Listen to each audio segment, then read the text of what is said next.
ladies and gentlemen. Today we are going to talk about the world in the eyes of us, a group of senior high students. Speaking of the world, nowadays we might regard the world as a mess, seeing many problems occurring in every day, such as global warming, climate change, deprivation of women's education rights, and the drastic rising rate of criminal activity. However, as we look into these problems more deeply, we may find that there are actually many people around the world searching for solutions and improving the world. What's more, those people who are trying to make the world better are not only adults, but also people at about our age. For instance, Malala Yousafzai, the youngest ever Nobel laureate, spoke out publicly on behalf of the girls like her for their rights to learn. So at the age of 15, her activism made her a target of the hostile Taliban force in Pakistan, but also made the problem widely seen by the rest of the world. Likewise, Greta Thunberg started her work for climate change when she was 15 years old.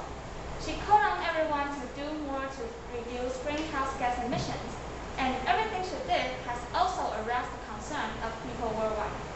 15 years old, the age of entering senior high, can also be the age of impacting the world, and senior high students with the innocent passion and undaunted persistence coming from their heart of gold can truly make things different.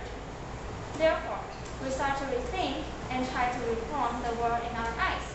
We refuse to sit back and wait until we grow up because that will more than likely make us those adults we see around us, who settle for what they have now rather than what they can change for a better future.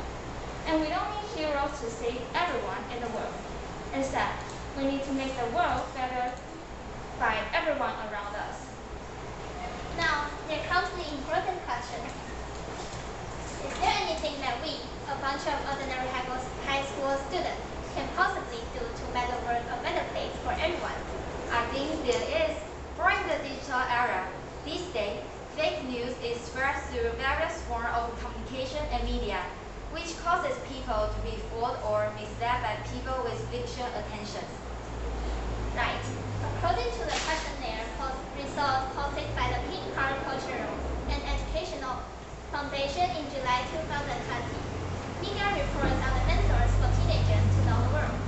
Though nearly 90% of them know that online information may be affected by advertising sponsors and media emphasis, only about 24% will actually verify the information.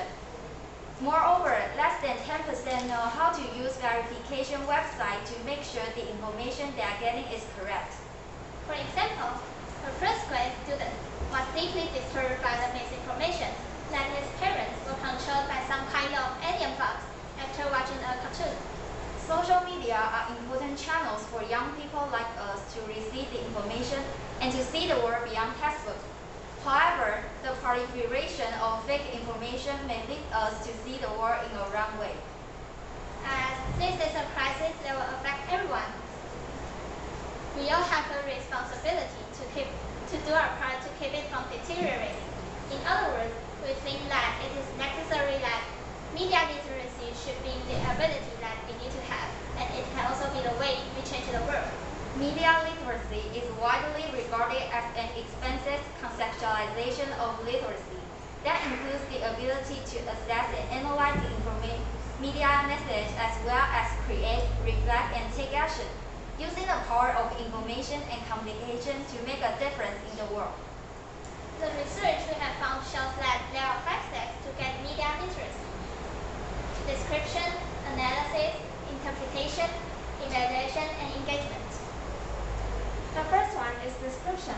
A good description is to tell readers what the event is all about, which means to summarize the basics of the event, while at the same time, try not to give emotional responses.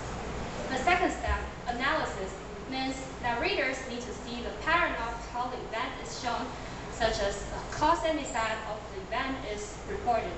This may enable us to have a better understanding of what a report really means. And the next one is interpretation, which means that readers should pay attention to how a certain piece of information is read by different people from different nations, cultures, and education backgrounds. Because a piece of news can be read differently, and the difference may cause hostility or even Next, evaluation, which is to observe what influence a piece of news can bring on our society by how it is reported, analyzed, and interpreted. Your evaluation will help better judge which media can be regarded as reliable. Lastly, engagement.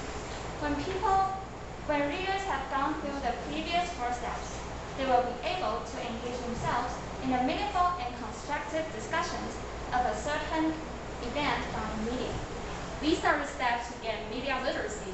It is actually an ability that we can nurture little things from life,